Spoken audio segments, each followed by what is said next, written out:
네, 안녕하세요. 방금 소개받은 임소연입니다.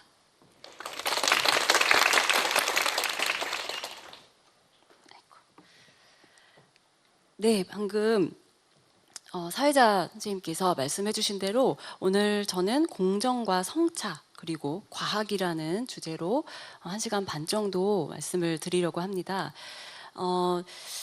제가 앞에서 이 강지웅 선생님께서 소개해 주신 그 내용에서 여러분들이 이미 보셨겠지만 지금 이제 과학기술학이라는 과학기술을 인문사회학적으로 연구하는 그런 학문 분야에 있어요. 그리고 제가 학부 전공이 또 생물학이었습니다. 이제 그렇다 보니까 제가 이제 과학기술학적으로 그리고 또 페미니즘의 관점에서 이 생물학이라는 것, 생물학적 실제 그리고 특히 성차 라는 어떤 주제에서는 많은 분들이 과연 남성과 여성의 생물학적 차이라는 것이 정말 있는가?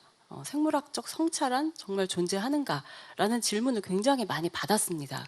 뭐 학교에서도 받게 되고 뭐 이런 어떤 강연의 자리에서도 그렇고요. 많은 분들이 공정과 성차라는 두 개의 키워드를 놓고 아마도 좀 먼저 떠오르는 그 질문이 아닐까 싶어요. 생물학적 성차라는 것은 존재할까? 그래서 저도 사실 오랫동안 그 질문에 대한 답을 찾으려고 되게 노력을 했고요. 그러던 중에 이 공정이라는 큰 주제 하에 이렇게 여러 강연들을 모아주신 덕분에 그리고 저를 초대해 주신 덕분에 여러분과 함께 오늘 성차와 과학이라는 이 키워드에 공정까지 더 넣어서 한번 이 세 개의 키워드로 한번 생각을 해보도록 하겠습니다.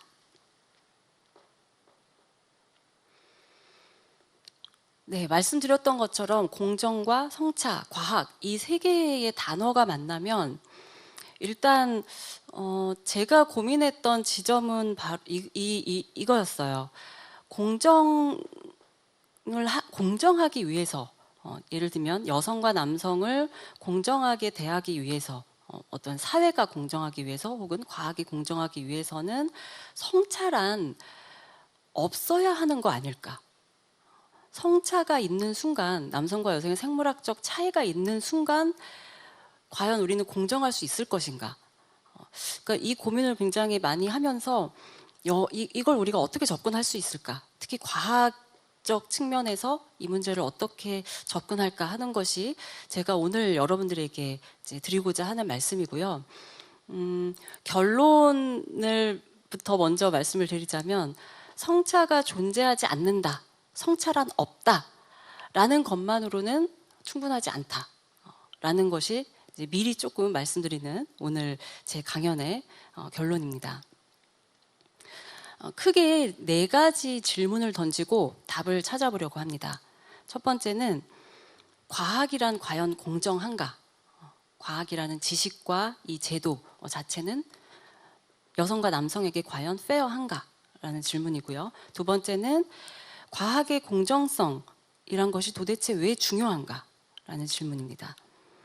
그리고 세 번째는 방금 제가 말씀드렸던 것처럼 공정의 어떤 출발점이 성차란 없다라는 것인지 이 문제의식에서부터 나온 질문인데 성차를 보여주는 과학, 성차가 있다고 말하는 과학은 왜 문제적인가? 라는 질문을 던질 거고요. 마지막으로 그렇다면 성차 과학이 문제라면 과학은 성차를 어떻게 연구해야 하는가까지 제가 이제 제안을 드리려고 합니다. 자, 첫 번째 질문에 대한 답을 한번 찾아볼게요. 과학은 과연 공정한가? 어떻게 생각하세요? 과학은 공정할 것이다. 혹은 과학만큼은 공정할 것이다. 라는 어떤 기대와 믿음을 가지고 오셨는지, 아닌지 사실 굉장히 궁금한데,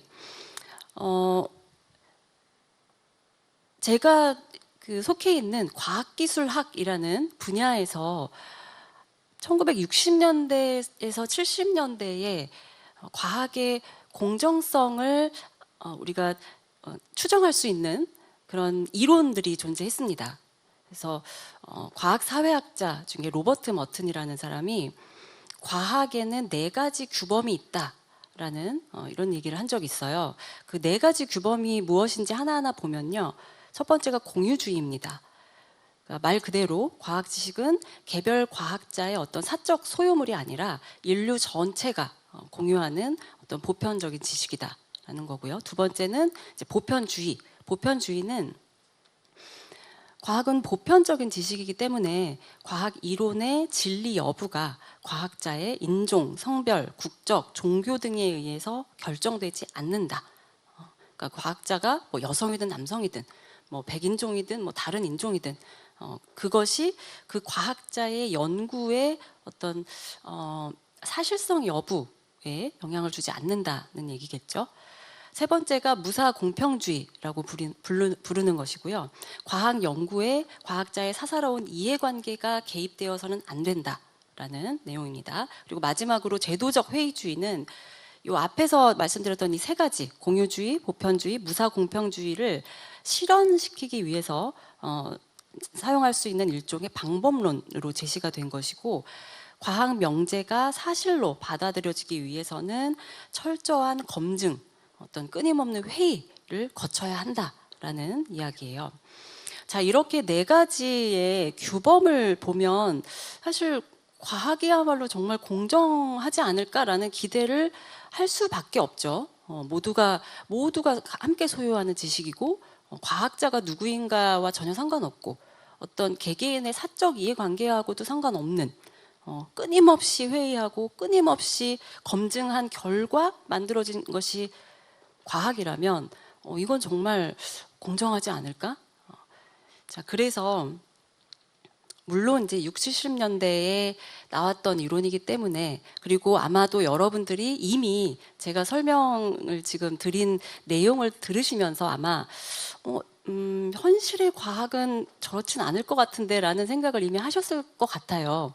네, 그렇지만 제가 오늘은 좀 짧은 시간 동안 과학의 역사를 통해서 이렇게 과학이 보편적이고 어떤 사적인 이해관계와 전혀 상관없고 아주 공평하고 이런 아주 객관적이고 가치 중립적이고 어떤 이런 어떤 그 믿음, 좀 다르게 표현하면 이런 어떤 과학에 대한 신화를 좀 깰 수 있는 역사적인 사례를 좀 보여드리려고 합니다. 사실 과학이 과연 다른 어떤 지식과 제도보다 공정한가라는 질문에 아마도 많은 분들이 선뜻 그렇다고 또 말씀하시지 않을 만한 어떤 이유 중에 하나는, 일단 과학이란 것도 역시 다른 뭐 종교나 예술이나 다른 인간 활동과 마찬가지로 역사와 사회의 구성물이죠. 특히 이제 과학은 지금 우리가 뭐 학교에서 배우고 우리 사회 일부를 구성하고 있는 이 근대 과학은 서구 역사의 산물입니다. 그래서 과학이 사실 자연에 대한 보편적인 진리 주장처럼 보이지만 사실 굉장히 특정한 시대에 특정한 지역, 특히 16, 17세기 어떤 유럽이라는 특정한 지역에서 만들어진, 특정한 집단에 의해서 만들어진 역사적 사회적 구성물이라는 점, 그리고 방금 제가 이제 특정한 집단에 의해서 만들어졌다라고 또 말씀을 드렸는데, 이 16세기, 17세기의 과학자를 부르는 말이 Man of Science였다고 해요. 그러니까 과학하는 사람들, 혹은 이제 그 man이라는 영어를 그대로 우리가 그 뜻을 생각을 한다면 과학하는 남자들이라고도 볼 수 있을 것 같은데, 이미 이때부터 근대 과학 초기부터 과학 지식을 생산하고 그것을 대중에게 알리는 많은 사람들이 이제 남성들이었고, 그 이제 개개인의 사람들이 남성이었던 것뿐만이 아니라 이제 이 시기부터 근대 과학의 굉장히 특징적인 활동 중에 하나인 실험이라는 것이 시작이 되는데, 그 실험에 사용되는 도구를 제작하고 실제로 굉장히 반복적인 어떤 실험을 하고 그 과정과 결과를 보고서를 써서 학회에 보고하고 하는 그 모든 활동들이 당시 유럽의 어떤 신사, 젠틀맨들의 어떤 문화의 하나였다고 하거든요. 이렇게 보면 당시에 존재했던 과학이란 인간의 활동은 어떤 모든 인간들이 공유하고 보편적으로 참여할 수 있는 그런 형태의 지식 체계는 아니었다라는 걸 이제 쉽게 짐작할 수 있습니다. 자, 지금부터는 제가 좀 그림을 좀 몇 개 보여드리려고 합니다. 이게 어떤 그림이냐면 방금 제가 이제 과학도 역시 어떤 역사적 사회적 구성물이다라는 걸 말씀을 드렸고요. 오늘 이제 세 가지 키워드 중에 하나가 성차이기 때문에 여성과 남성의 어떤 관점으로 과학을 한번 볼 필요가 있겠죠. 과학의 역사를. 그래서 지금부터는 제가 이 고대부터 시작해서 현대에 이르기까지 과학 혹은 자연을 보여주는 어떤 이미지들, 그림들을 쭉 한번 살펴보려고 해요. 아마 여러분들이 보시다 보면 제가 어떤 이야기를 하려고 하는지 눈치채실 것 같은데, 일단 이제 고대부터 시작을 하겠습니다. 자, 고대인들에게 자연은 여신이었다고 합니다. 그러니까 지금 제가 보여드리는 이 그림은 이집트의 여신 아이시스를 이제 나타내는 그림인데, 여기 보시면 아이시스가 이제 여신이 이제 두 발을 나일강에 담그고 있고, 한쪽 손에는 뭐 들통이라는 걸 들고 있고, 다른 쪽 손에는 또 어떤 천체를 관측하는 어떤 또 도구들을 들고 있어요. 그러니까 고대인들에게 자연이라고 하면 굉장히 이렇게 의인화되어 있었고요.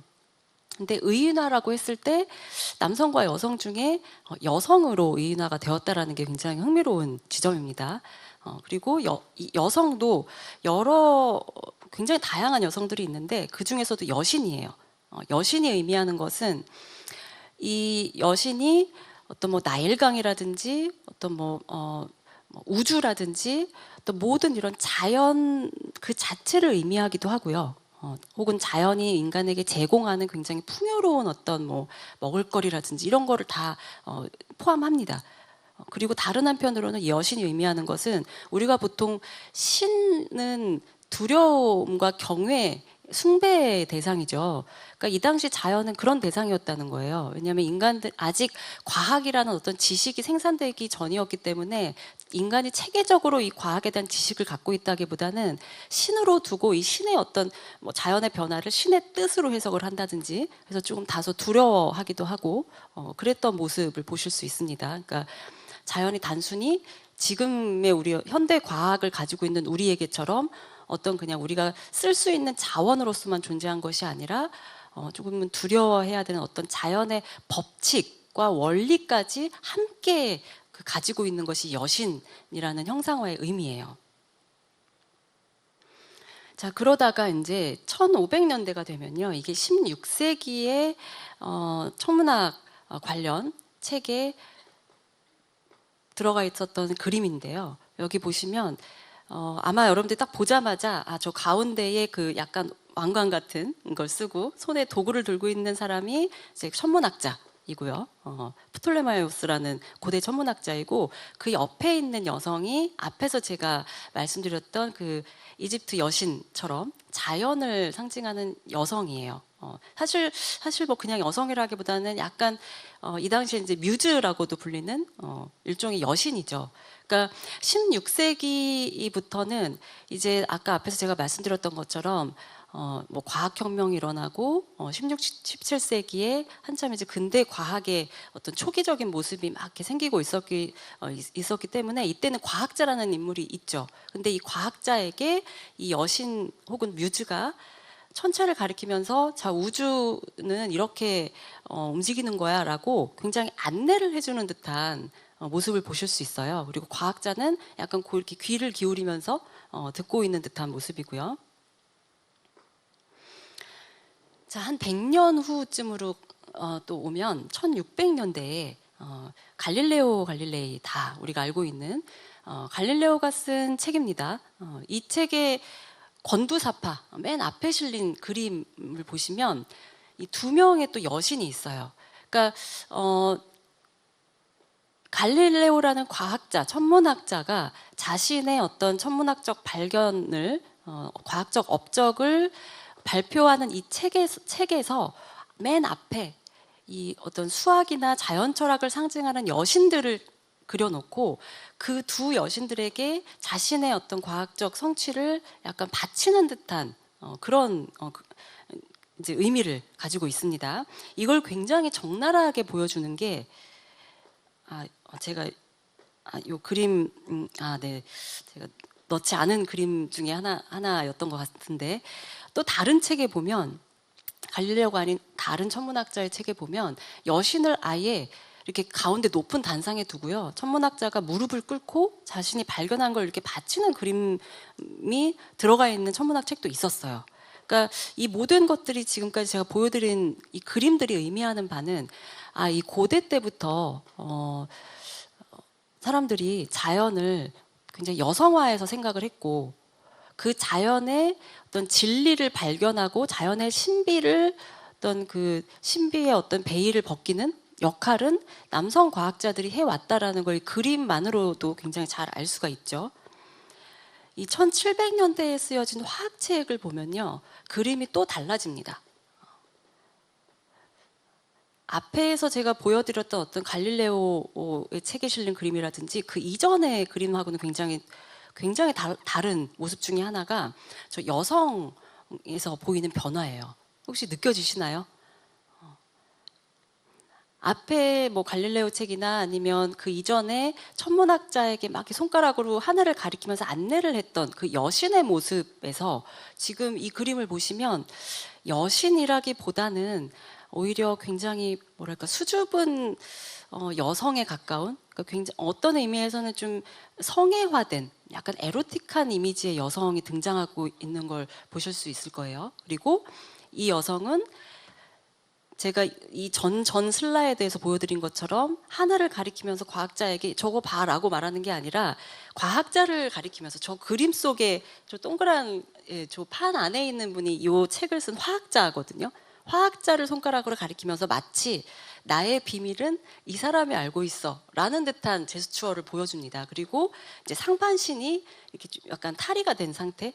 그러니까 이게 이제 의미하는 게 내가 숨겨왔던 진리를 이 과학자가 밝혔다라는 걸 의미를 하고요. 네. 이런 식으로 제가 아주 긴 그 인류의 역사를 몇 장의 그림으로 아주 짧게 보여드렸는데, 이 과학의 역사 속에서 여성과 남성이 이 이미지 안에서 아마 보시면 어떤 차이를 느끼셨을 거라고 생각합니다. 그러니까 자연이 여성으로 형상화되어 온 그 긴 역사 속에서도 근대 과학의 등장 전과 후가 바뀌는 그 변화의 모습들을 보셨을 것 같고요. 우리가 보통 과학과 성차, 과학과 뭐 젠더의 문제, 과학과 어떤 성별의 문제를 생각을 하면 가장 많이 알려져 있는 과학에서의 어떤 성별 격차라고 하면 이 과학기술 분야 인력에서의 어떤 다양성 문제를 들지 않을 수 없습니다. 그래서 여기 제가 그 가장 최근에 나온 통계 자료를 가져왔는데, 뭐 오늘 뭐 시간 관계상 제가 모든 거를 다 이렇게 말씀드릴 수는 없지만 대략적으로 보시면 일단 자연공학 계열로 입학하는 학생들의 성별 비율이 여성이 29.6%고요, 남성이 70.4%입니다. 그러니까 상당히 이게 2020년에 나온 아마 2019년도의 자료일 텐데요. 최근까지도 이런 성별 격차가 굉장히 뚜렷하게 존재를 하고요. 여러분들이 보시기에 오른쪽에 있는 저 그래프는 이 전체 과학기술 분야에서도 각 전공별로 얼마나 성별 격차가 다르게 나타나는지를 또 보실 수 있습니다. 그리고 이 그래프는요, 이제 그 졸업한 후에 과학자들이 그 전공을 가지고 쭉 경력 개발을 할 때 초기와 위로 올라갈수록 또 얼마나 성별 격차가 더 심해지는지를 또 한눈에 보실 수 있습니다. 그러니까 재직하고 있는 과학기술 연구개발 인력에서의 어떤 비율, 남성과 여성의 비율은 78.5% 대 21.5%인데요. 맨 저쪽 오른쪽으로 가시면 예를 들면 연구 과제 책임자급에서의 성별 비율은 여성이 이제 11.4%밖에 되지 않아서 또 훨씬 더 낮아진다라는 걸 보실 수 있습니다. 자, 여기까지가 제가 처음에 던졌던 질문, 그러니까 과연 과학은 공정한가? 여성과 남성이 이 과학이라는 제도와 이 지식 생산의 체계 안에서 과연 페어하게 참여했다고 볼 수 있는가라는 질문에 대한 답을 말씀을 드렸습니다. 자, 두 번째로는 그렇다면 과학이 공정한가의 여부가 왜 중요한가?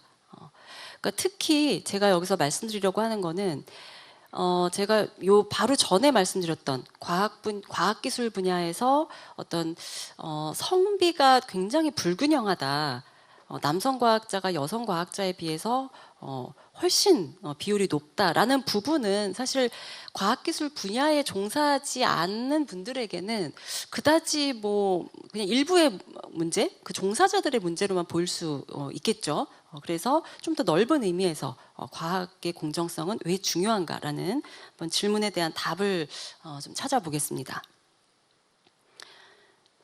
일단 첫 번째는 과학이라는 것이 지금 현대 사회에서 가지고 있는 힘이란 건 정말 강력하죠. 우리가 보통 성고정관념 혹은 성별 고정관념이라고 부르는 많은 어떤 주장들의 근거로 동원이 되는 것이 과학 지식입니다. 과학 지식, 이론 이런 것들이 동원이 되는데 대표적으로 제가 최근에 굉장히 충격적으로 접했던 아주 좋은 사례가 있어서 가져와 봤는데요. 이 4월경에 교육부 공식 SNS에 이런 카드 뉴스가 올라왔어요. 제목은 아버지를 위한 자녀 교육 가이드였고요.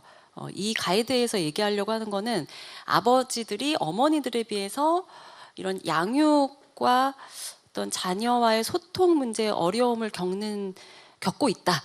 그래서 아버지들이 더 좀 신경을 써야 된다라는 것이 이제 메시지였지만 거기에 어떤 과학이 동원이 되냐면 아버지들이 아무래도 양육을 잘 못하는 이유는 남자의 뇌와 여자의 뇌가 다르기 때문이고 남자의 뇌는 어떤 그 사냥을 하기 위해서 지금까지 진화를 해왔기 때문에 굉장히 논리적인 것에는 강하지만 이런 누군가와 소통을 하거나 공감을 하는 데는 미흡하다. 라는 이야기였어요. 그러니까 굉장히 전형적인 사례입니다.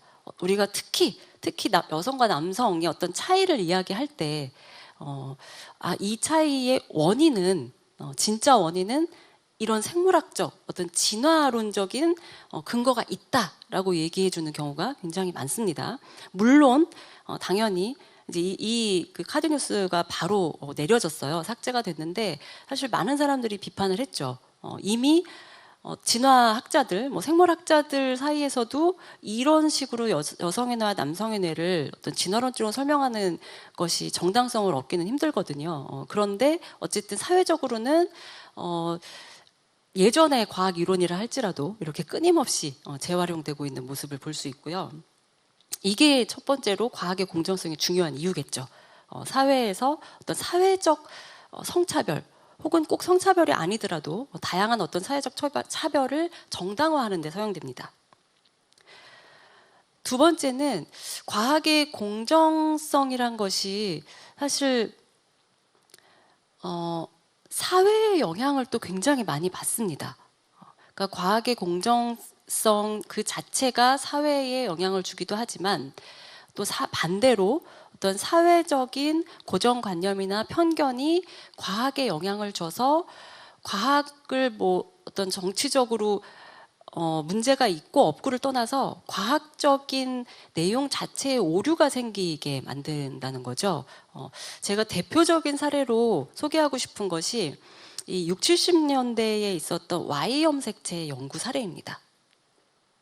이 Y 염색체가 이제 Y 염색체의 요 50년대 후반쯤 되면요, 1950년대 후반에 되면 이 남성 성별을 결정하는 것이 바로 Y 염색체다라는 이제 이론이 나오기 시작해요. 그러면서 1965년에 영국의 세포 유전학자인 패트리샤 제이콥스가 Y 염색체를 하나 더 가진 남성들을 연구하기 시작합니다. 그러니까 XY, 보통 정상이라고 우리가 부르는 남성의 염색체가 XY라면 XY, Y 염색체를 가진 남성들을 연구하기 시작하는데, 이 연구를 어떤 관점에서 하냐면 Y 염색체를 하나 더 갖는 남성들은 더 공격적일 것이다. 왜냐하면 Y 염색체가 남성 성별을 결정한다는 것은 남성성을 만든다는 것이고, 그런 Y 염색체가 하나 더 있다는 얘기는 그죠, 남성성이 더블이 된다라고 하면 이제 더 폭력적이고 더 공격적일 것이다라고 본 거예요. 그래서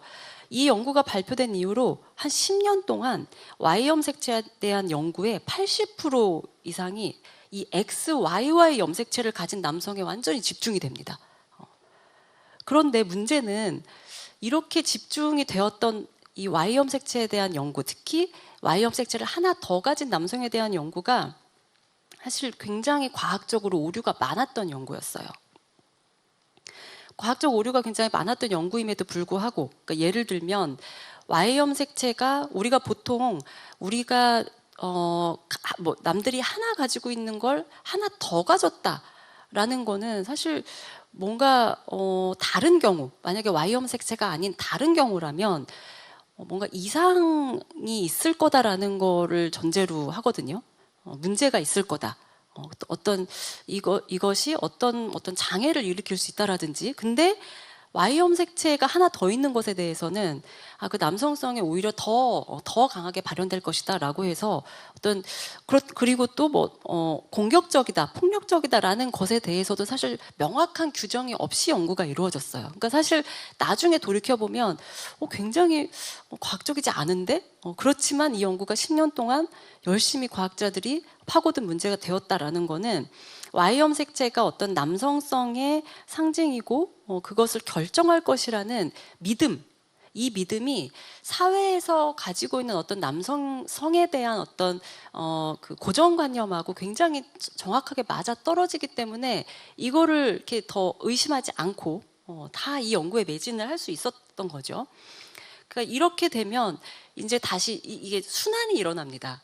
이런 사회적 어떤 성 고정관념에 의해서 말하자면 왜곡된 과학 지식이 다시 사회에서의 성별 고정관념을 강화를 시키게 됩니다. 그래서 그 사례가 이제 한참 이 연구가 XYY 염색체를 가진 남성에 대한 연구가 일어나고 있던 그 시점에 이제 이 XYY맨이라는 제목의 정말 Y 염색체 하나를 더 가진 남성이 주인공이었던 어떤 드라마가 만들어지고 소설이 쓰여지게 돼요. 그러면서 지금은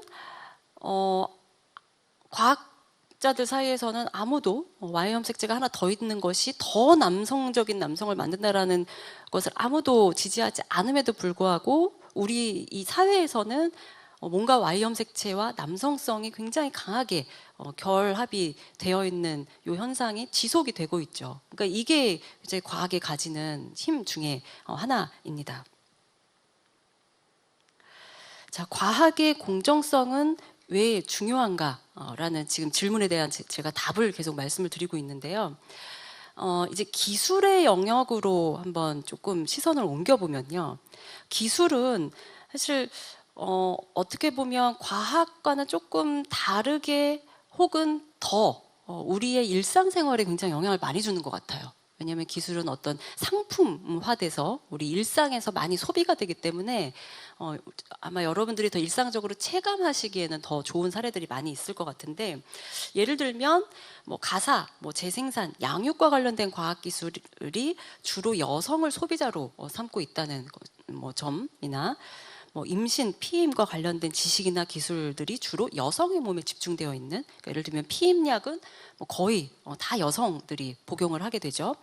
그리고 또 자동차 안전성 테스트라거나 어떤 항공기 안정성 테스트라거나 이런 것들에 쓰이는 더미, 인체 모형 혹은 안전벨트를 개발하기 위한 어떤 모형들, 인체 모형들에서는 주로 남성의 몸을 표준으로 써왔고요. 그리고 반면에 싱크대 같은 주방용 가구들은 또 여성의 몸을 표준으로 해서 설계가 되어 왔습니다. 이런 사례들은 우리가 일상적으로 굉장히 접하게 되는 사례들이죠. 그 중에 대표적으로 제가 이제 싱크대의 사례를 요 최근에 나왔던 기사를 통해서 좀 말씀을 드리려고 하는데, 기술이 성별 고정관념을 강화한다라고 했을 때 주로 이제 여성이 배제되는 측면의 사례들이 잘 알려져 있지만, 사실 남성을 배제하는 사례들도 꽤 있어요. 그 중에 대표적인 것이 이렇게 가사와 관련된 뭐 기술들에서 나타나는데, 그 남자분들이 왜 설거지 하면 특히 더 허리가 아프다고 말씀을 하시는데, 그게 이제 엄살이 아니라 정말 그럴 수밖에 없다라는 그 이제 얘기를 해주고 있는 기사예요. 왜냐하면 싱크대라는 것이 여성의 어떤 평균적인 신체를 기준으로 만들어졌기 때문에 뭐 높이라든가 뭐 각도라든가 이런 것들이 여성에게 편하게 맞추어져 있어서 이제 평균적으로는 분명히 여성과 남성의 신체의 그 차이가 있거든요. 그렇게 되면 남성들 혹은 다른 어떤 평균의 어떤 여성의 몸을 벗어난 신체를 가진 사람들에게는 불편할 수밖에 없죠. 그러니까 이렇게 되면 물론 이제 뭐 어떤 분들은 이런 이유로 해서 이제 뭐 설거지를 기피하시거나 뭐 이런 좋은 구실로 사용될 수도 있고, 어쨌든 이렇게 현실에서 우리가 여성과 남성의 어떤 둘 중에 하나의 몸, 그리고 이제 이게 뭐 말하자면 성별에게 부여된 어떤 그 역할에 맞추어서 기술이 개발되어 온 그런 사례로도 볼 수 있는데, 이렇게 되면 우리 사회의 어떤 성별 고정관념이 이제 전혀 어떤 도전을 받기보다는 계속 강화되는 결과가 나올 수밖에 없습니다. 자, 세 번째 제가 답을 한번 찾아볼 질문은, 자, 성차라는 것이 왜 문제인가? 혹은 성차 과학이란 것이 왜 문제인가라는 질문이에요. 앞에서 제가 말씀드렸던 것처럼 공정을 하기 위한 출발점이 성차가 존재하지 않는다 가 되어야 할 것인지, 이 질문에 대한 답을 우리가 좀 찾아나가기 위해서 성차, 특히 과학에서 다루는 성차라는 것의 어떤 정체를 한번 들여다볼 필요가 있을 것 같습니다.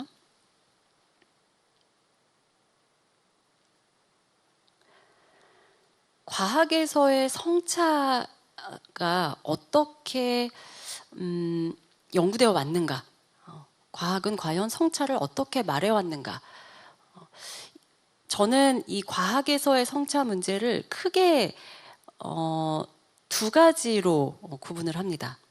제가 여기서 단성 모형과 양성 모형이라고 표현을 했는데,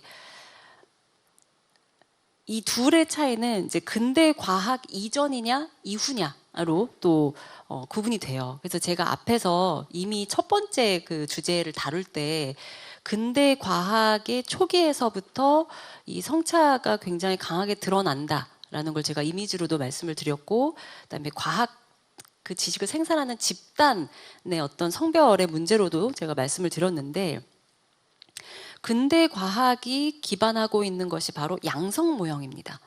그리고 그 이전의 과학들에서 볼 수 있는 어떤 성차에 대한 모델을 이제 양성 모형하고 대비시키는 차원에서 제가 단성 모형이라고 부르려고 해요. 단성 모형은 저 오른쪽에 있는 그림을 한번 봐주세요. 여성과 남성의 신체 기관입니다. 해부학 책에 나와 있던. 단성 모형일까요? 양성 모형일까요? 좀 비슷하게 보이시나요? 왼쪽, 오른쪽. 어느 쪽이 여성이고 어느 쪽이 남성인지 혹시. 왼쪽이 남성이고요, 오른쪽이 여성입니다. 근데 상당히 좀 비슷하게 생기지 않았나요? 사실 지금의 해부학 책에서는 전혀 저런 식으로 남녀의 신체를 그리지 않고요. 저건 전적으로 단성 모형에 기반해서 그려진 해부학 그림입니다. 그러니까 단성 모형이 의미하는 것은 여러분들이 그림을 보시면서 느끼셨을 그 두 성별의 어떤 유사성을 기본으로 합니다. 그러니까 한마디로 남녀의 신체는 근본적으로는 같다는 거예요. 같고 그러면 이제 같으니까 평등한 것이냐? 그렇진 않고요. 같되 우열의 차이는 분명히 있습니다.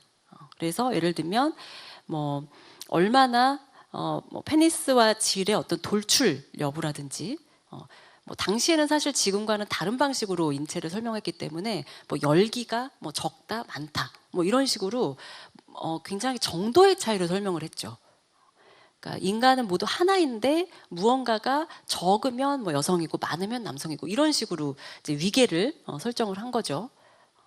이랬던 그 성별에 대한 모형이 이제 18세기가 되면요 양성 모형으로 바뀌어요. 그러니까 근대 과학 이후에는 양성 모형으로 바뀌는데 양성 모형은 남녀의 신체를 다르다고 봅니다.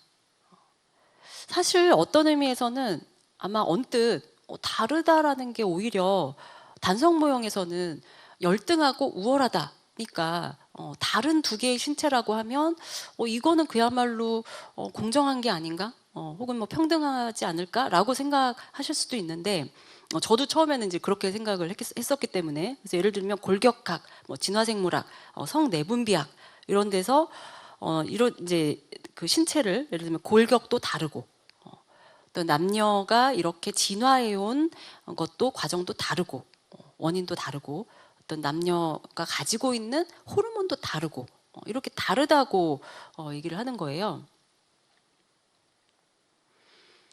대표적인 사례 하나만 제가 보여드리면 18세기 골격학의 사례입니다.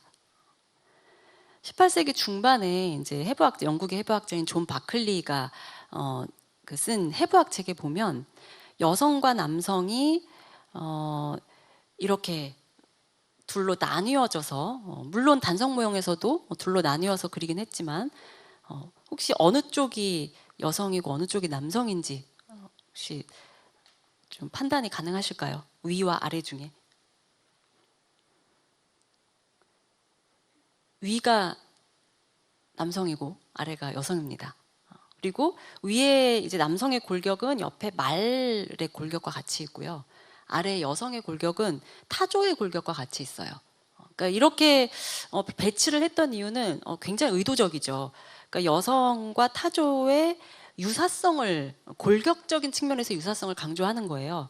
그러니까 두개골이 작고 머리는 작다는 거죠. 골반은 넓다.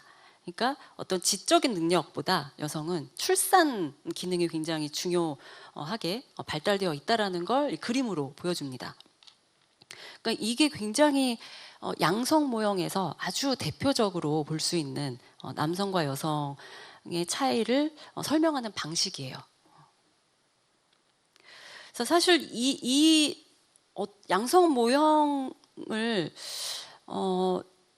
보기에 따라서는 이제 정말 남성과 여성을 정말 개별적으로 어떤 각각의 존재로 본다라고 이제 보실 수도 있지만 사실 이 여성과 타조의 골격을 저렇게 같이 배치한 의도 자체가 여성의 지적 능력을 좀 폄하하면서 그 부분에 있어서는 남성보다 열등하고, 그렇죠?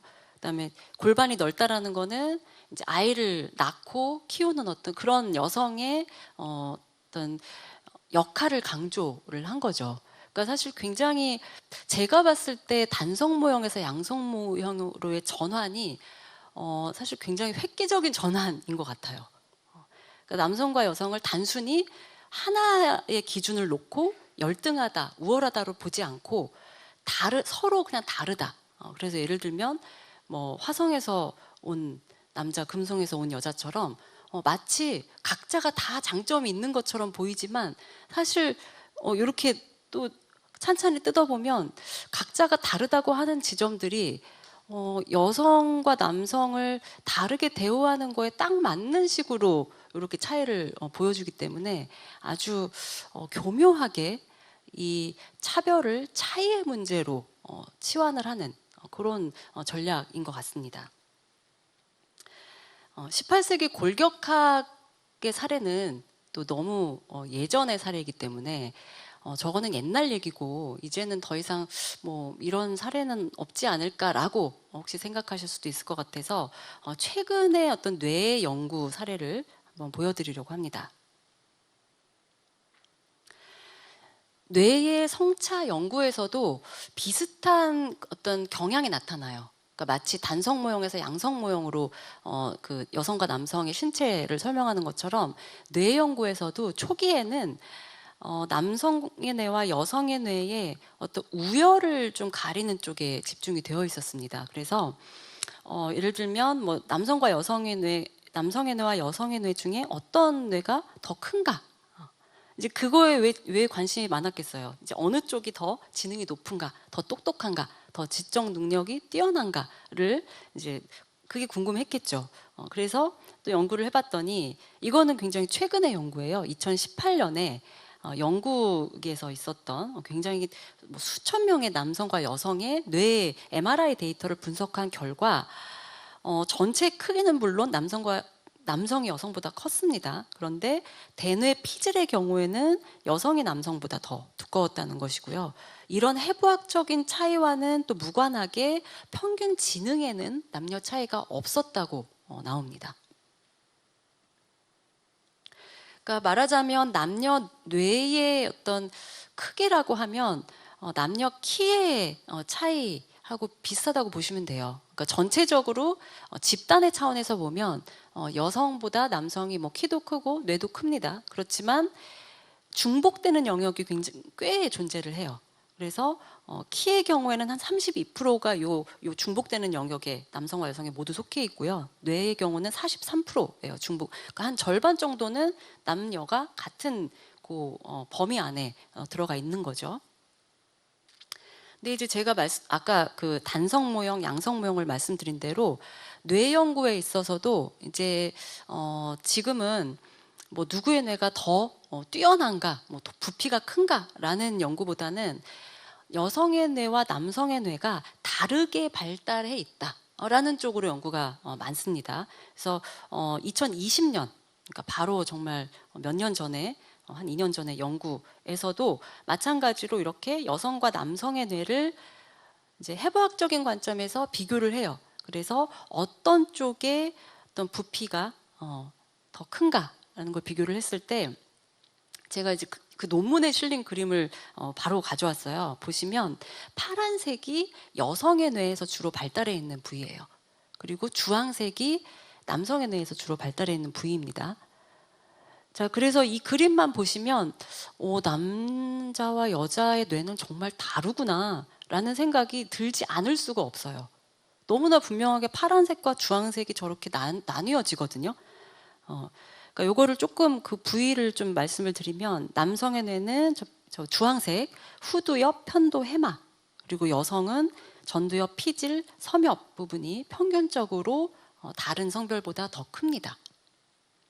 그리고 그러면 이 각각의 부위들이 어떤 이제 의미를 갖느냐라고 하면 후두엽이나 편도, 해마 쪽은 그러니까 남성의 뇌가 발달한 그 부위들은요 주로 시각이나 기억력하고 관련이 되어 있어요. 그리고 여성의 뇌에서 발달한 저 파란색 부위는 뭐 의사결정, 미각, 자기조절 등과 관련되어 있다고 합니다. 자, 그러면 아까 그 18세기 골격학의 여성의 골격처럼 그런 생각이 바로 들지 않으세요? 아, 역시 여성은 미각을 관장하는 뇌가 발달해 있어서 요리에 좀 소질이 있지 않을까라든지, 그죠? 남성은 역시 시각이구나. 뭐 그런 우리 그 속설들이 많잖아요. 시각에 뭐 시각적 정보에 강하다. 그러니까 이런 차이를 보여주는 연구들을 보고 있으면 남성과 여성에 대한 기존의 어떤 우리의 고정관념이나 뭐 편견들이 사실 연결이 돼요. 그러면서 뇌가 달라서 그랬던 거구나라고 이제 정당화가 됩니다. 이제 그렇게 되면 결국에는 제가 여기 그 한때 굉장히 잘 나갔던 그 화성에서 온 남자, 금성에서 온 여자, 이게 사실 과학적으로 너무 맞는 말이 되어버리는 거예요. 정말 남성의 뇌와 여성의 뇌는 이렇게 파란색과 주황색으로 다르니까. 근데 이제 이렇게 보통 뇌 연구가 이렇게 발표가 되면 이제 그 연구로 여러 가지 어떤 본인이 주장하고 싶은 어떤 사회적인 뭐 차별이라든지 아니면 어떤 정치 사회적인 주장의 근거로 활용을 하는데, 그럴 때마다 이제 과학자들은 굉장히 안타까워하죠. 내 연구가 하려고 하는 말은 그게 아닌데. 그래서 한번 그 과학자들의 그 주장을 들여다보면, 사실 제가 계속 이제 언뜻 남성과 여성의 뇌가 굉장히 다 달라 보이고, 그것이 성별 고정관념이나 그 성별 역할을 굉장히 정당화하는 것처럼 보인다라고 말씀을 드렸지만, 사실 어떤 뇌 부위가 특정한 뇌 부위가 크다는 사실이 그 해당하는 뇌 부위와 연관된 기능이 뛰어나다, 우월하다는 것과는 사실 인과적인 관계가 없습니다. 과학 연구에서 그것까지 그 연구를 하진 않거든요. 그러니까 예를 들면 시각과 관련된 뇌 부위가 남성에서 더 크게 나타났다라고 해서 남성의 어떤 시각적인 능력이 그럼 우월하냐, 뛰어나냐라는 것은 아니고, 단지 그 부위와 관련된 기능을 더 많이 사용했을 뿐이에요. 그러니까 더 많이 학습했을 뿐입니다. 근데 뭐 더 많이 학습했다고 해서 선천적으로 뛰어나다거나 그 능력 자체가 막 더 탁월하다거나 하는 것과는 사실 그거는 별도의 연구가 필요한 얘기죠. 이렇게 보면 해부학적 차이라는 게 과연, 뇌의 차이라는 게 과연 이 남녀의 차이, 남녀의 어떤 사회적 차이를 설명해 주는 것인가, 과연 뇌가 원인인가 라는 질문을 우리가 다시 한번 생각해 보지 않을 수 없습니다. 오히려 최근에 어떤 뇌과학에서는 이런 뇌의 해부학적인 차이가 원인이라기보다는 오히려 결과일 수 있다라는 논의들이 많이 나오고 있어요. 그러니까 이게 이제 어떤 개념하고 연결이 되냐면 신경 가소성이라고 하는 개념이 있습니다. 그러니까 신경 가소성은 이 가소성이라는 표현에서 짐작하실 수 있듯이 뇌가 변하는 거예요. 우리가 타고난 그대로 계속 이렇게 뭐 성장하는 것이 아니라 환경의 영향을 받아서 뇌가 변합니다. 그 뇌가 변하는 것이 사실 어떤 연구에 따라서는요, 한 30분 정도의 다른 환경에 노출되어 있어도 그 변화가 뇌를 바꾼다는 연구도 있을 정도예요. 그러니까 우리가 생각하는 것보다 뇌가 굉장히 잘 변해요. 그렇게 보면 이런 해부학적인 차이, 남성과 여성의 뇌에서 해부학적인 차이가 과연 정말 타고난 차이냐, 아닐 거라는 데 훨씬 그죠? 설득력이 무게가 실리죠. 이제 여기서 많이 이제 예시로 사용되는 것이 런던 택시 기사의 사례예요. 런던에 있는 택시 기사들이 이 기억력과 연관된 그 해마 부위가 남들보다 더 발달돼 있다고 하거든요. 그러면 런던의 택시 기사들은 그럼 선천적으로 기억력이 좋고 해마가 발달한 사람들만 택시 기사가 된 것일까? 사실 그건 말이 안 되죠. 그러니까 택시 기사를 하기 위해서 열심히 뭐 길을 익히고 외웠을 거고요. 그렇게 학습을 한 결과 해마가 커졌겠죠. 그러니까 이렇게 보면 과연 우리가 지금까지 예를 들면 이런 많은 연구들, 지금 이 다른 연구도 이것도 이제 2014년에 나온 뇌 연구에서도 보면 저 메일과 피메일을 저렇게 나누고 파란색, 주황색 정말 너무나 명백하게 차이가 나 보이지만 과연 이 차이가 타고난 차이라고 볼 수 있는가? 오히려 남성과 여성이 이 사회에서 다르게 길러진 그 사회적 차이를 반영하는 것이 아닌가? 뇌의 차이는 원인이 아니라 결과이다. 사실 저는 거기까지 더 강하게 주장을 하고 싶습니다. 그렇다면 이제 마지막으로 이제 이 네 번째 질문에 대한 답을 좀 해봐야 될 것 같습니다. 지금 앞에서 제가 과학에서 성차가 주로 남성과 여성의 차이를 좀 부각하고 설명하려는 쪽으로 연구가 되어 왔다라는 걸 보여드렸어요. 특히 이제 제가 뇌 연구를 사례로 들면서 최근까지도 화성에서 온 남자, 금성에서 온 여자를 굉장히 지지해 주는 듯한 그런 뇌 연구가 많이 되어 왔고, 이렇게 보고 있으면 남성과 여성은 생물학적으로 정말 일단 뇌부터 다르구나라는 생각을 할 수도 있게 되고요. 그렇게 되면 과연 이들을 우리가 사회에서 공정하게 대우한다라는 것은 무엇인가? 과연 이렇게 생물학적으로 다른 두 성별을 가진 인간을 어떻게 우리가 평등하다고 말할 수 있을까라는 질문이 생길 수밖에 없겠죠. 그래서 제가 맨 처음에 여러분들한테 말씀을 드렸던 것이, 그렇다면 이제 뇌에 성차는 없다. 성차란 건 없는 거다. 모든 인간은 성별과 상관없이 똑같다. 라고 우리가 주장해야 되는 것일까? 혹은 그런 과학 연구를 지지하고 과학자들로 하여금 그런 연구를 할 것을 뭔가 이렇게 독려를 해야 될 것인가? 이제 제가 최종적으로 답하고 싶은 질문은 바로 이 질문입니다. 지금까지는 이런 연구들이 주로 성차를 밝혀왔다면 앞으로의 과학은 어디로 가야 하는가? 이 공정한 사회를 위해서, 그리고 공정한 과학을 위해서. 앞으로의 어떤 과학을 상상해 보는 것이기 때문에 제가 뭐 많은 어떤 축적되어 있는 연구 결과라든지 뭐 이런 긴 말씀을 드리기는 힘들겠지만, 제가 생각하기에 좀 답이 될 만한, 좀 희망을 주는 그런 두 가지 연구 사례를 제가 소개를 해드리려고 합니다. 첫 번째 사례는요, 성차를 다르게 연구하는 과학의 사례입니다.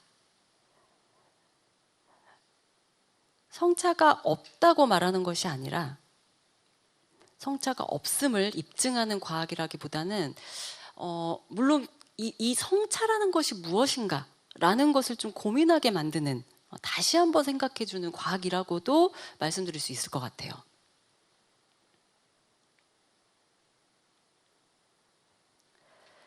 과연 우리가 생물학적 성차를 이야기할 때, 특히 이제 뇌의 성차를 이야기할 때,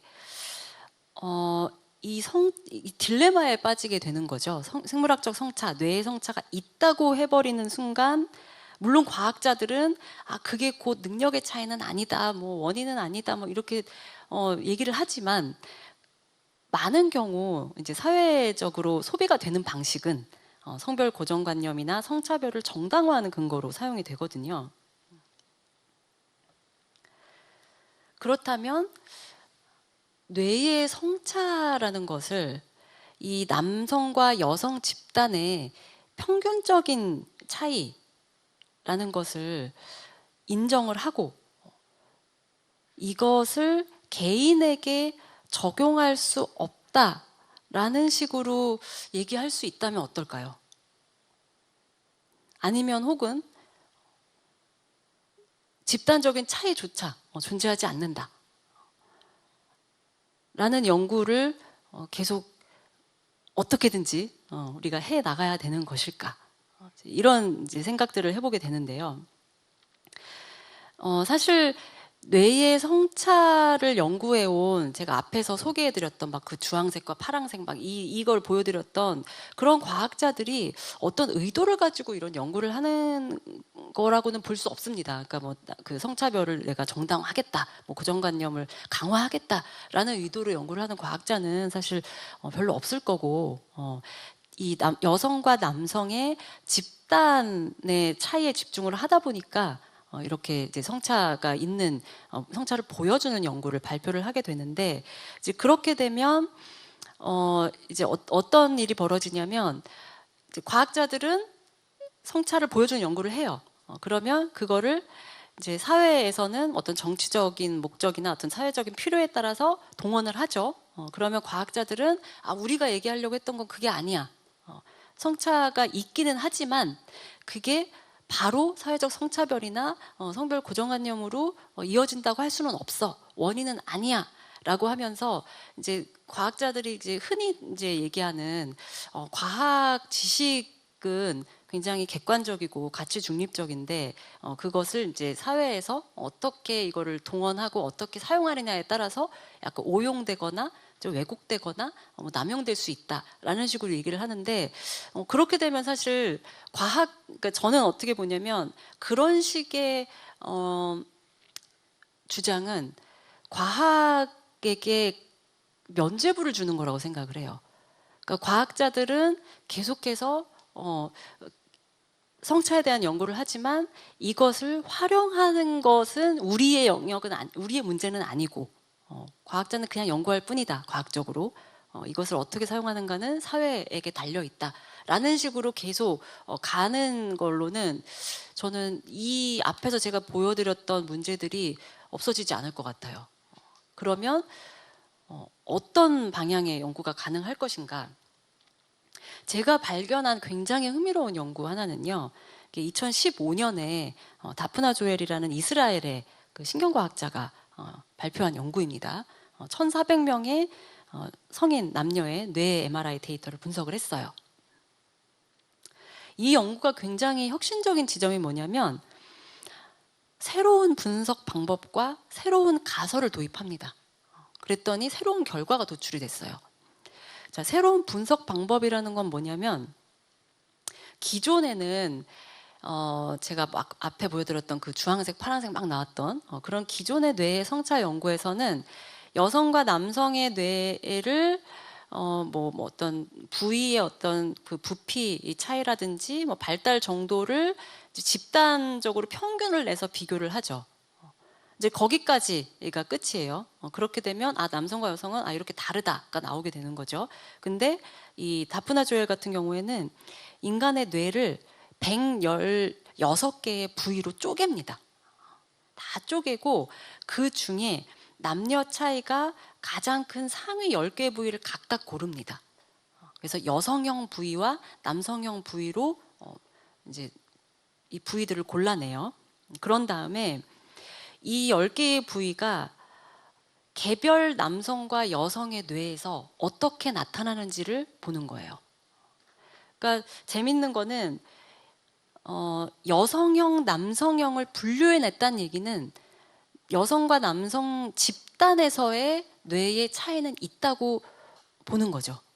있는 건 인정하는데 그것을 개별 여성과 남성의 차원에서 다시 한번 분석을 했다라는 게 이 연구가 가지고 있는 특징이에요.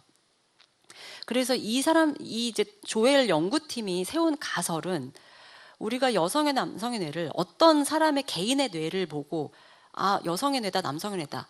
너는 여성이니까 여성의 뇌를 가졌겠네. 당신은 남성이니까 남성의 뇌를 가졌네요. 하려면 이 여성형 부위, 남성형 부위가 일관적으로 나타나야 된다는 거죠. 그 집단의 특징을 일관적으로 하나의 뇌가 가지고 있어야지만 우리가 남성형에 정말 이만큼 속하는 굉장히 일관적으로 남성의 뇌다, 여성의 뇌다라고 말을 할 수 있다라는 거죠. 그렇게 봤더니 이제 결과는 우리의 예상을 뛰어넘는 혹은 우리가 이제 기대했던 바이거나 어쨌든 앞에서 기존의 뇌의 성차를 연구했던 과학자들이 보여줬던 결과하고는 굉장히 다릅니다. 일관성을 가진 뇌는 전체 6%밖에 되지 않는다. 그 무슨 얘기냐면 여기 계신 분들 중에 전체의 6%를 제외한 그러니까 94%의 뇌는 여성형과 남성형이 뒤섞여 있다는 거예요. 그래서 이 조엘의 연구팀은 인간의 뇌는 모자이크라고 이야기를 합니다. 자, 여기 그림을 보시면 약간 핑크와 파란색이 정말 모자이크처럼 이렇게 섞여 있잖아요. 왼쪽이 조금 긴 막대기가 여성이고요. 오른쪽이 남성입니다. 그리고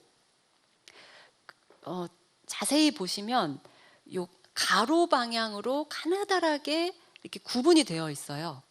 이게 한 명 한 명의 뇌예요.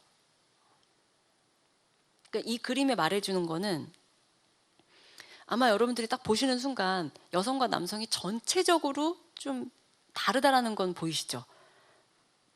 여성의 뇌가 훨씬 더 핑크의 느낌이 확 나고요. 남성의 뇌는 이제 파란색 더 눈에 띄실 거고. 그러니까 이렇게 보면 정말 여성과 남성은 정말 다른 뇌를 가지고 있구나로 보이지만 그것은 집단의 차이일 뿐입니다. 어떤 집단적인 경향, 평균적인 경향일 뿐이고요. 개개인의 여성과 남성으로 들어가면 요 가로로 된 한 줄 한 줄을 보시면 파란색과 핑크색이 다 섞여 있어요. 그러니까 정말 모든 게 다 핑크고 모든 게 다 파랑인 사람은 앞에서 말씀드렸듯이 6%밖에 존재하지 않는다. 그러니까 개개인들의 뇌는 여성적인 특징과 남성적인 특징이라고 말하는 그 집단의 차이를 모두 가지고 있다는 겁니다. 저는 이 연구를 보고 정말 개인적으로 되게 전율을 느꼈어요. 과학이 성차를 이렇게 설명할 수 있구나. 지금까지의 과학처럼 남성과 여성은 이렇게 다른 점은 있지만 이 차이가 생물학적 차이가 차별을 정당화할 수는 없습니다. 라고 물론 수없이 말을 해왔지만 사실 그 설명이 제가 봤을 때는 그렇게 강력하진 못했던 것 같아요. 왜냐면 우리가 끊임없이 그렇게 자꾸 연관을 짓거든요. 의도하든 혹은 의도하지 않았든. 그런데 이런 연구들은 이제 훨씬 더 저는 굉장히 과학적인 연구라고 생각해요. 이 연구야말로. 왜 집단의 차이, 남성과 여성의 집단의 차이가 개인들에게 적용되어서는 안 되는지를 굉장히 과학적으로 아주 실증적으로 보여주는 연구다. 근데 이 연구가 가능했던 것은 새로운 분석 방법으로 그리고 새로운 가설로 성차라는 문제를 접근했기 때문에 그 과학자들의 어떤 아이디어가 굉장히 빛나는 연구입니다.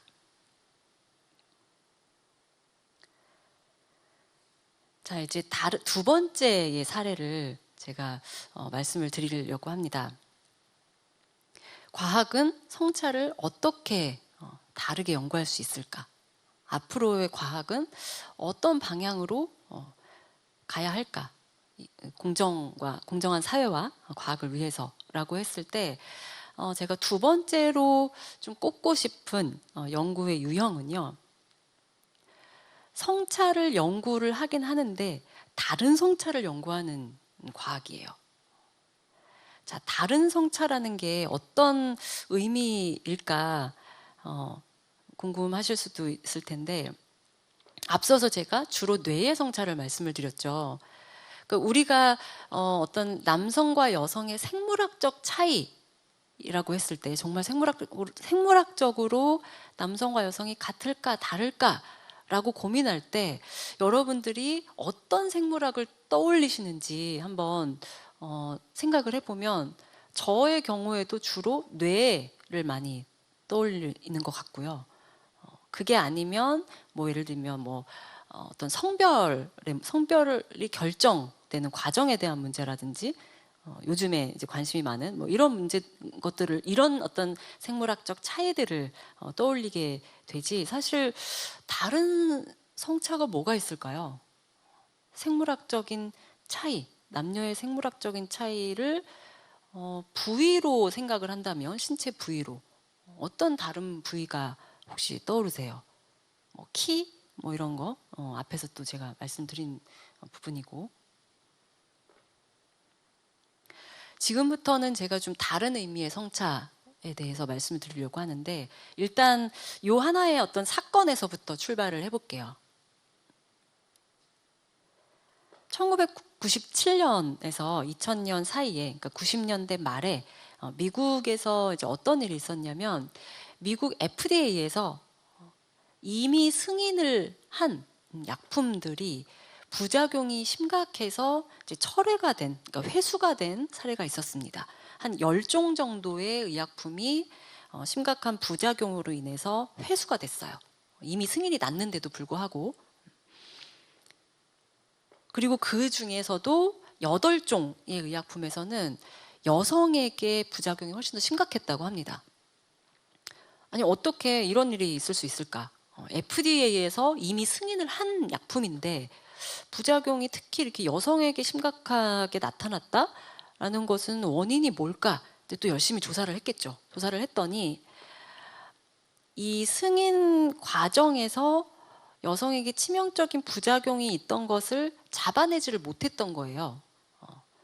그럼 왜 이런 일이 벌어졌을까? 이제 또 질문을 해본 결과, 조사를 해본 결과,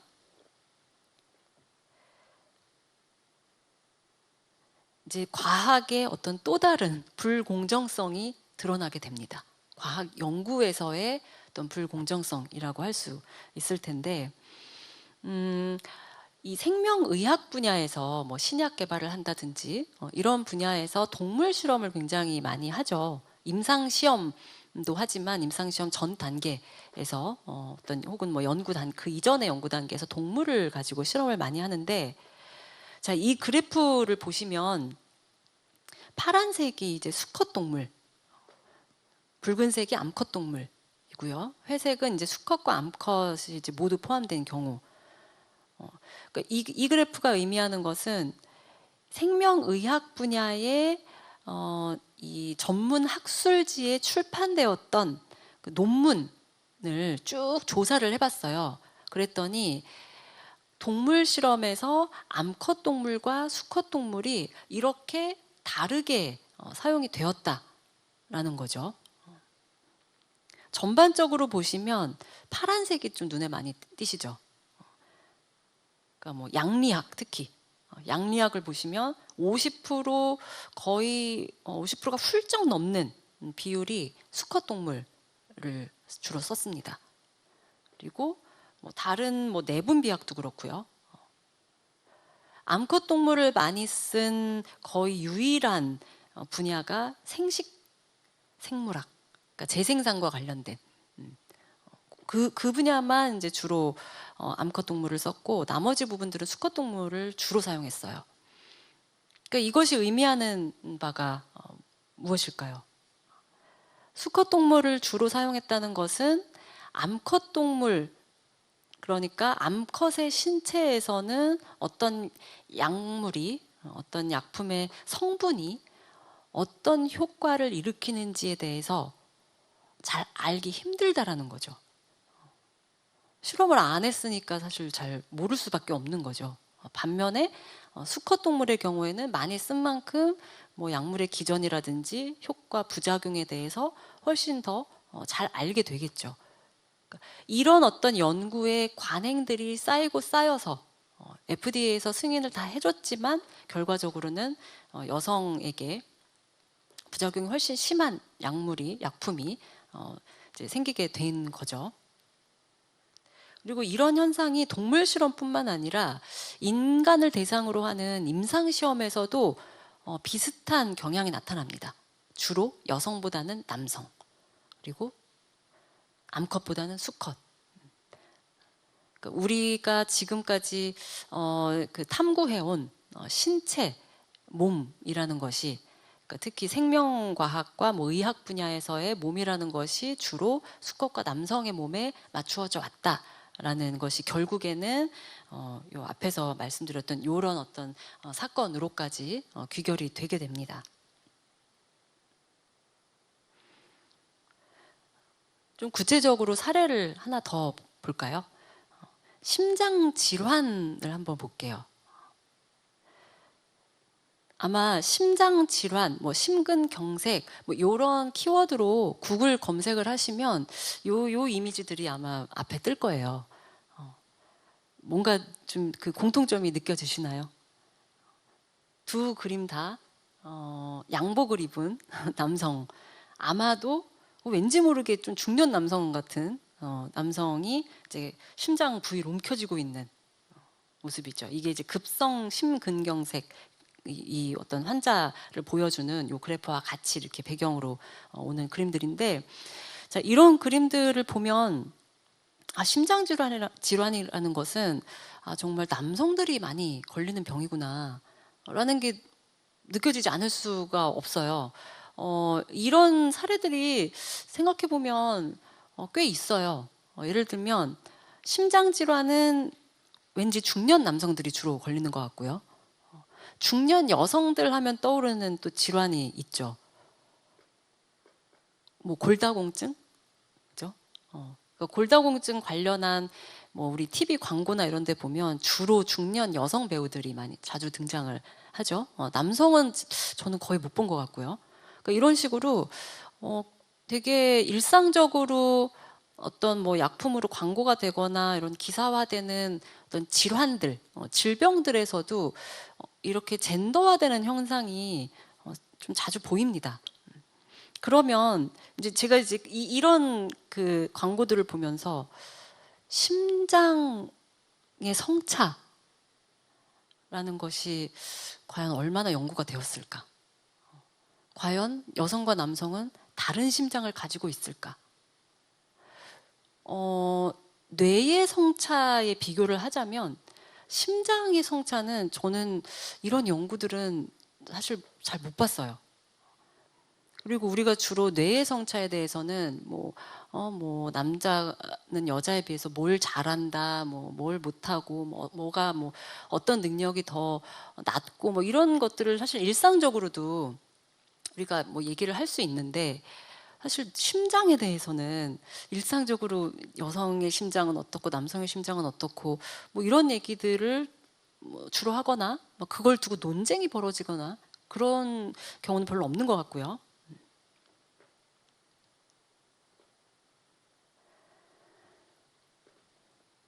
그러면 심장 질환은 정말 중년 남성만 걸리는 병인가? 사실 정말 중년 남성만 걸리는 병이라면 심장 질환이 중년 남성의 이미지와 함께 항상 등장하는 것이 전혀 문제일 것은 없죠. 정말 그 질환이 주로 걸리는 환자들을 보여주는 거니까요. 그런데 사실 통계를 보면 여성에게도 심장 질환은 아주 위험한 질병입니다. 우리 2019년 우리나라 통계에서만 봐도 여성 사망 원인 중 2위가 심장질환으로 나와 있습니다. 뭐 우리나라뿐만이 아니라 뭐 유럽이나 뭐 미국에서도 사실 심장질환 혹은 심혈관 질환에서 여성은 전혀 예외가 아닙니다. 유럽 연합에서 발표한 자료에 보면 여성이 전체 심혈관 질환 환자의 절반 이상이고요. 2018년 미국 심장협회의 자료를 보면 오히려 여성이 남성보다 사망률이 더 높습니다. 왜 이런 일이 벌어질까요?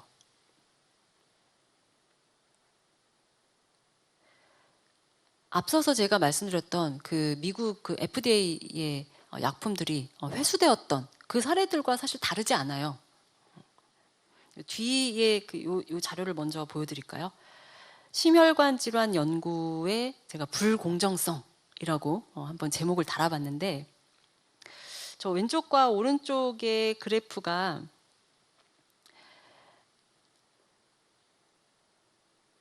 왼쪽은 사망자 비율을 보여주고요. 오른쪽은 환자 비율을 보여줍니다. 아마 자세하게 보시기는 좀 글씨가 작아서 좀 힘드실 수도 있지만 전반적인 제가 경향만 말씀을 드리면 일단은 사망자 수만 봐도 사망자 수에서 붉은색이 여성이고요. 파란색이 남성이에요. 요 맨 밑에 그래프 하나를 보시면 두 줄로 되어 있죠. 두 줄에서 윗줄은 임상시험에서의 남녀 비율이고요. 아랫줄은 실제 사망자 수에서의 남녀 비율입니다. 제가 손으로 가리키고 싶지만 일어나도 저 키가 안 될 것 같아서 그냥 말로만 하고 있는데, 자 보시면 맨 아래 왼쪽에 맨 아래 그 네모에서 윗줄과 아랫줄의 붉은색의 길이 차이를 한번 보세요. 윗줄의 임상시험에서의 여성 비율은 50%가 안 됩니다. 25% 조금 넘어요. 그런데 그 밑에 있는 사망자 수에서의 여성 비율은 50%가 넘어요.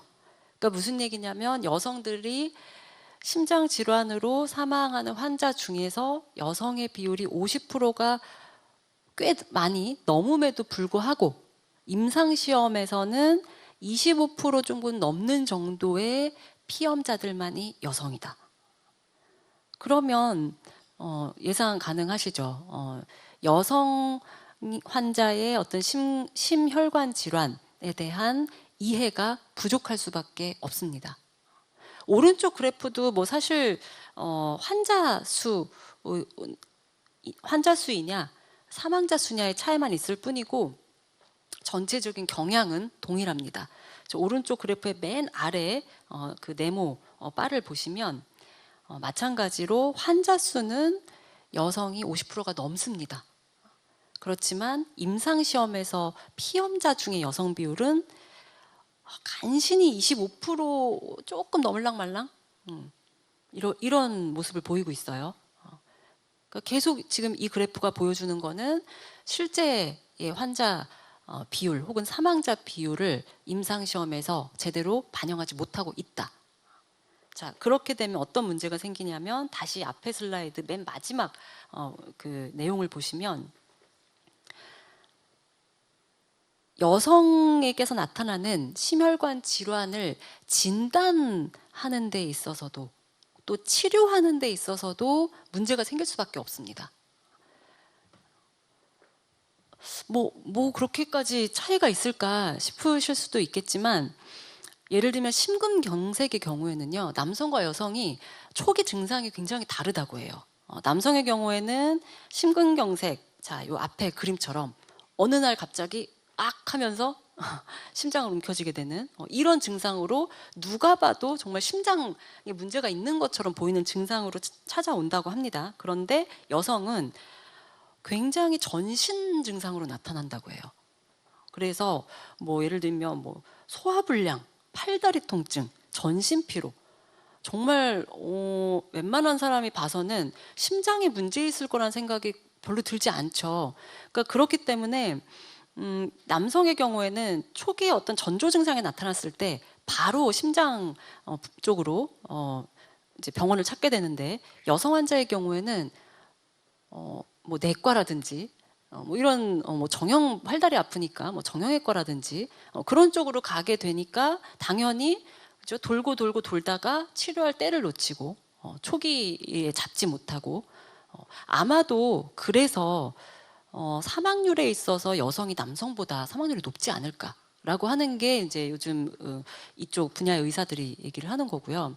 그러니까 사실 이런 걸 보고 있으면 정말 이 작은 차이, 별거 아닌 차이인 것 같지만 뭐 심장이 그렇게 여성과 남성이 차이가 있을까 싶지만 그래서 우리가 뭐 성차에 대한 고려를 안 하고 심장 연구를 한다라고 하면 고려를 안 하면 50대 50이 될 것 같지만 사실 그렇지 않다.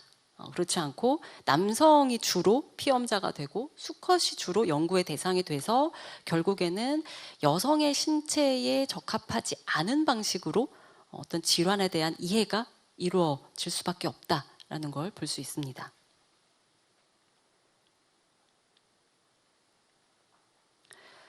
심장뿐만이 아니라 다른 장기들도 사실 마찬가지 상황입니다. 자, 위는 어떨까요? 혹은 뭐 장은 어떨까요?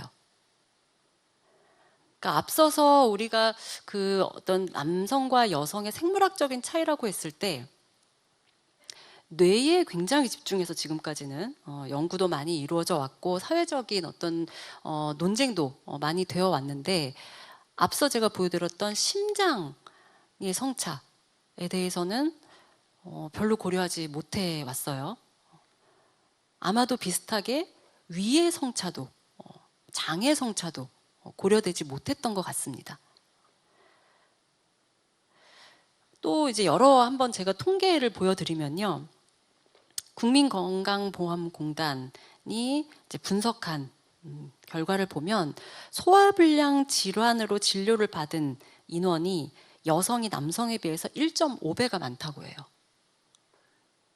그리고 그 중에서도 여성과 남성이 굉장히 많이 차이를 보이는 그 세대가 20대, 연령대가 20대라는 점도 굉장히 흥미롭습니다. 2배 이상으로 차이가 나거든요. 보시면 20대 여성과 남성의 경우 아예 1000명대와 500명대이기 때문에 자, 과연 우리가 이런 성차를 고민해 본 적이 있는지, 연구해 본 적이 있는지. 사실 뇌의 성차를 연구한 것에 비하면 거의 우리가 잘 모르고 있다고 해도 과언이 아닙니다. 최근에 이제 이런 여러 어떤 신체적 성차 혹은 어떤 질병에서의 성차에 대한 문제의식이 좀 생기고 있어요. 그래서 뭐 국내에도 그렇고 뭐 외국에서도 그렇고 이제 막 연구들이 이루어지고 있는 상황인데요. 국내 연구 중에 제가 이제 발견한 건 이제 뭐 계명대에서 발표한 연구 논문을 보면 굉장히 이 어떤 신체 혹은 어떤 그 질환의 발병률에서의 이 성차를 사회적 어떤 성차 혹은 사회적 성차별의 문제와 연결을 시키시더라고요. 이 의학 논문에서도 이런 언급이 나오고 있었습니다. 그래서 여성 과민성 장증후군 환자의 경우에는 어떤 뭐 성적, 신체적, 정서적 학대 경험이 더 빈번하게 나타나더라. 그리고 과민성 장후군이라는 것 자체가 어떤 스트레스의 영향을 많이 받는다라는 점을 고려를 하면 여성이 아무래도 남성에 비해서 이 사회에서 어떤 기대하는 어떤 그 수준이라든지 어떤 사회적 기준이라고 하는 것이 더 높기 때문에 거기에서 오는 스트레스가 영향을 줄 수도 있을 것 같다라는 예측을 하고 있습니다. 그러니까 이런 연구들이 더 많이 이루어진다면 어떨까? 과연 성차가 없다는 것을 보여주는 연구만이 의미가 있는 것인가? 그것이 곧 이 사회의 공정성을 높이는 과학인가? 저는 그것에 대해서 아니라고 얘기해주는 굉장히 중요한 어떤 연구들이라고 생각을 하고요. 계속 제가 반복을 하지만 왜 우리는 그동안 뇌의 성차에 그토록 집중해 왔는가? 왜 심장과 위와 장과 사실 제가 3개만 얘기했지만 모든 신체를 다 언급할 수 있을 것 같아요. 그런 다른 어떤 신체의 성차들에 대해서는 관심을 갖지 않았을까? 왜 과학자들은 연구하지 않았을까? 저는 이제 이 문제의식이 공정과 성차와 과학이라는 이 3개의 키워드를 연결하는 데 있어서 굉장히 핵심적인 문제의식이라고 생각을 합니다.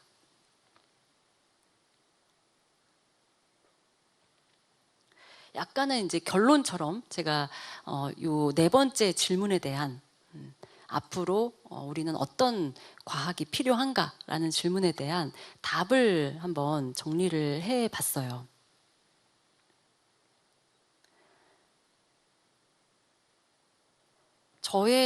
이제 제가 오늘 드리고 싶은 말씀은 성차에 대한 연구는 필요하다.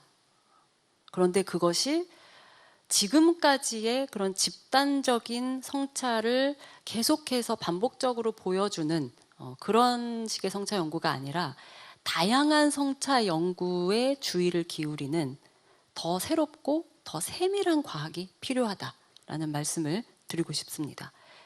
다양한 성차라고 했을 때 제가 이제 의미하는 것은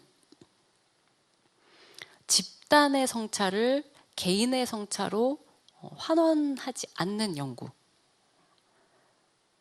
여성과 남성이 평균적으로 집단적으로 다르다라는 것이 개개인의 여성과 남성에게 바로 적용되지 않게 하는 그런 과학 연구가 필요하다는 것이고, 2번째로는 지금까지 우리가 생물학적 차이라고 계속 얘기를 해왔지만 그 생물학이 굉장히 특정한 생물학에 국한되어 왔다라는 것을 이제 인식을 하고 다른 신체의 성차에 주목할 필요가 있다.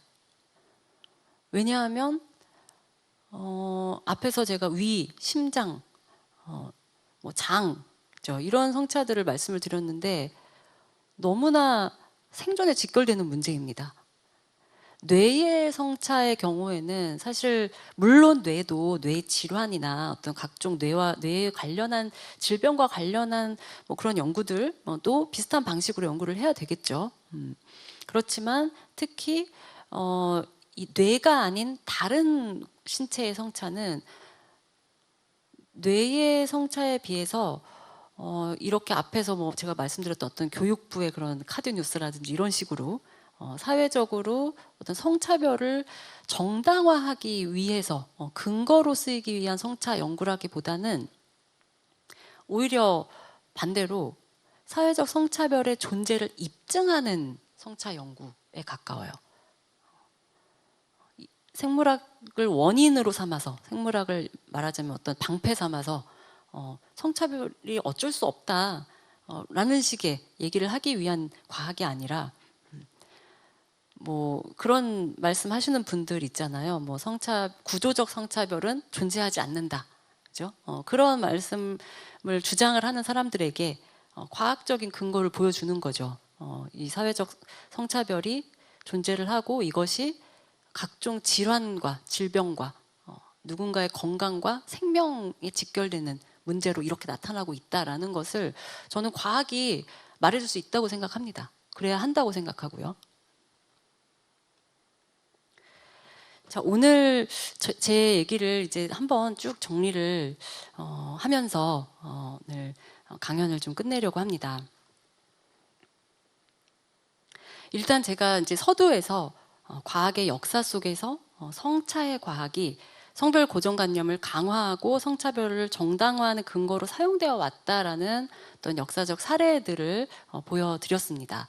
이 부분은 사실 여러분들이 그래도 많이 접하셨을 것 같아서 제가 뭐 아주 길게 말씀드리기보다는 좀 핵심적인 측면만 좀 말씀을 드렸고요.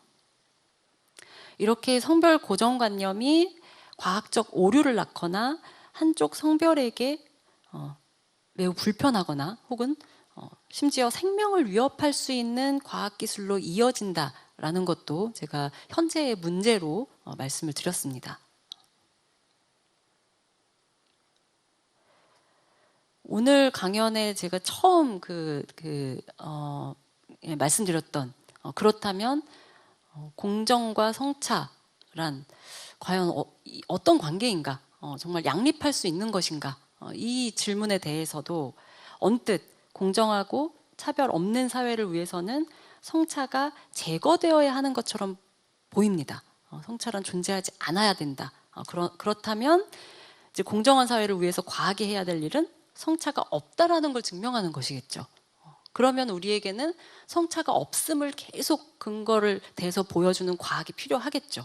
그렇지만 오늘 제가 여러분들한테 말씀드린 거는 그렇게 생각하지 않는다. 오히려 어떤 성차는 더 열심히 보여줘야 하고 어떤 성차는 그 성차가 개인에게 적용되지 않도록 과학이 그것까지도 개입을 해야 한다, 할 수 있다라는 걸 제가 말씀을 드렸습니다. 이제 최근의 과학 연구, 문제의식에서는 성차에 대한 새로운 연구, 새로운 방법론, 새로운 가설, 그리고 더 세밀한 어떤 연구의 방향성을, 가능성을 보여준다고 생각합니다.